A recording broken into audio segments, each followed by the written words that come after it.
Oh, again? Man, I don't even know what the hell he was playing. Could have avoided this crap. God damn it. Hey, listen up, goddammit. This is the Iced Ravioli, and I'm Gallus Gee. Now, it may sound like a show about food, but it's actually about video games. Enjoy the new games?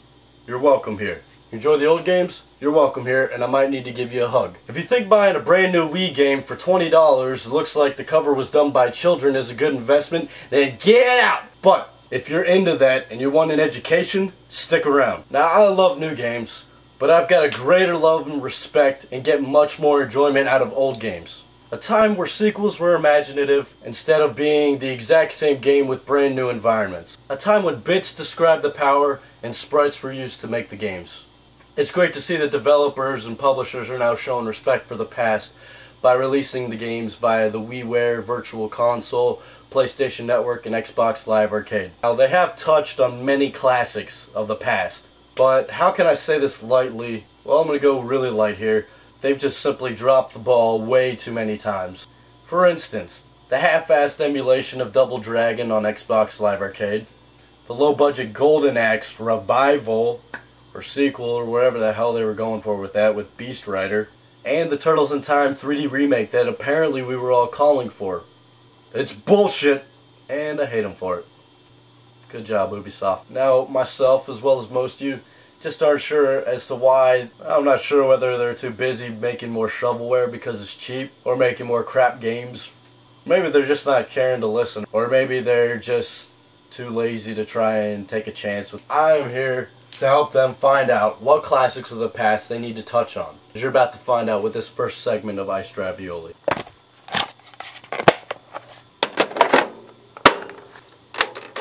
Now, it's right here in the RetroNomikon, where game series are brought back from the dead, and I give my opinion as to how I feel that certain aspects of the game should be done, should developers or publishers want to bring them back. Whether it's in the vein of Mega Man 9, a new sequel that's done in the same style of the old games, whether it's done like Bionic Commando or Street Fighter 4, a sequel that pays respect to the old ones while bringing it into a 3D world, or maybe just a remake where they update the graphics and expand upon the game.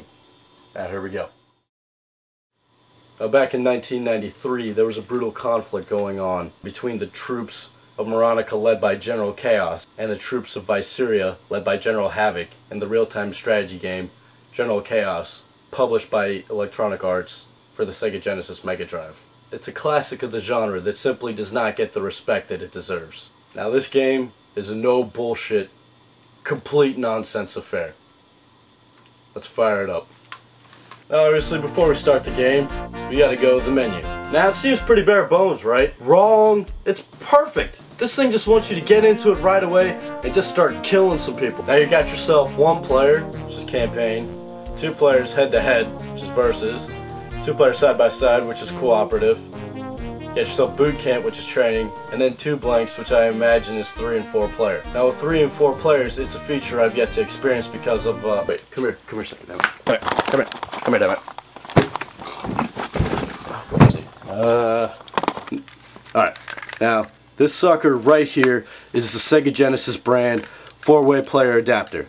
Now, you think that this right here would work for a 4-player game, like General Chaos. Nope. Now, this does work for 4-player games, just not anything by Electronic Arts. Now, to do that, you got to get the EA 4-way adapter, which I don't have. The thing is, it's like this. It's like a brick. I don't fucking know. And that sucker only works for EA games. So if you want to do 4 players, you got to get this one, and you got to get the other one. Fucking piece of shit.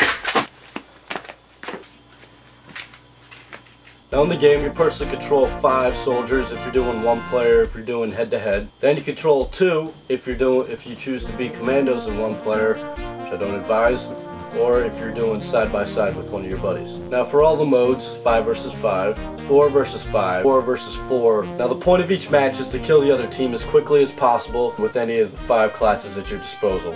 Now, you've got yourself the gunner, who is the average character with the middle range, medium fire, and medium speed. The launcher, who's basically a sniper with the bazooka, which is amazing. The chucker, who's a grenade man, whose distance is between the gunner and launcher and has quick firing. The scorcher, who has a flamethrower, which is cheap as hell up close, but total shite from a distance. Then there's the blaster, who throws dynamite and ducks and hides like Corporal Upham. Damn worthless. And one thing you probably noticed is this game is fast as hell.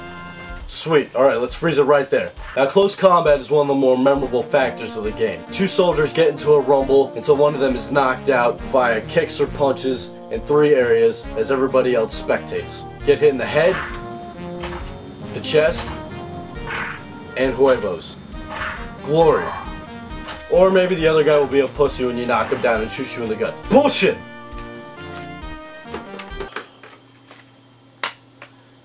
Absolute glory. As I stated earlier, there have been 3 different approaches as to how to bring these classics back from the past to the present. And I figure with this one needs to be an expansion in the way of Bionic Commando Rearmed. First, let's start with what shouldn't be done. No new classes, and don't change the balancing of the classes. It's already perfect the way it is, even though the Scorcher's cheap as hell up close, and the Blaster absolutely sucks, unless you're lucky and he throws the dynamite in a group of people. Don't change it. Now what was there to expand upon? Obviously, upgraded graphics and newer, bigger environments. Now whether there needs to be a great focus as has been established within this generation is the multiplayer. Obviously, the first step, let's get this baby online. Once that's established, let's blow it up. Now in the original, you can only have 4 people play the game. Well, since it's going to be online, I say we multiply that by 5, and let's get ourselves 20 players. That's right, 20 players playing this game. Now it could be whether they're controlling 5 soldiers or they're controlling 2 soldiers. Now for those of you who are no good with mathematics, if you have 20 people controlling 5 people, that gives you 100 soldiers on the field. Or that's 40 soldiers on the field if you're just doing the 2. Which would look something like this. Or something like this. Lots of chaos indeed. Shut up, it had to be said. Now obviously the map would be a lot bigger and the characters wouldn't be so bunched up. But fact of the matter is this, I didn't buy a big enough piece of poster board. I did not want to go back to the store. You know why? Because sometimes I like to be lazy. Anyways, obviously depending on the amount of folks who are online, the amount of people on the field would change along with it. Now with this bigger arrangement, I think a couple new things need to be added to the game. First off, let's get 2 more nations. I don't care if they're good or evil, just this way there are 4 teams and this will make more bodies to waste. Don't get upset, but one gameplay aspect needs to change with this many men on the battlefield. That of course is the close combat. On the original, all the soldiers on the field who weren't in the battle would freeze. That would just be a pain in the ass if you were playing with 100 people. I mean hell, even if you had 40. Now I thought about this long and hard. I figured that there should just be some sort of human EMP around the characters. I'd probably say about this big that would freeze. And now these guys would just be, they wouldn't be able to attack and they'd just be there for the killing and it would be on whichever teams were around it. Now everybody outside of the EMP would continue fighting. And now people would try to take advantage of the fact that these guys can't move, but if you tried to do that, you just end up putting yourself in a bad spot and getting attacked by the other guys. Works out for everybody. Don't like it? Just deal with it. Now I could go on and cover every single aspect of the game if it was revived, but I'm not. Gotta let the developers have some creativity. And to quote Mr. Gump, that's all I have to say about that. I'm Gallus Gee. Thanks for checking out Iced Ravioli. Cluck cluck bitches, I'll see you in a couple weeks. I've got some other shit I gotta take care of.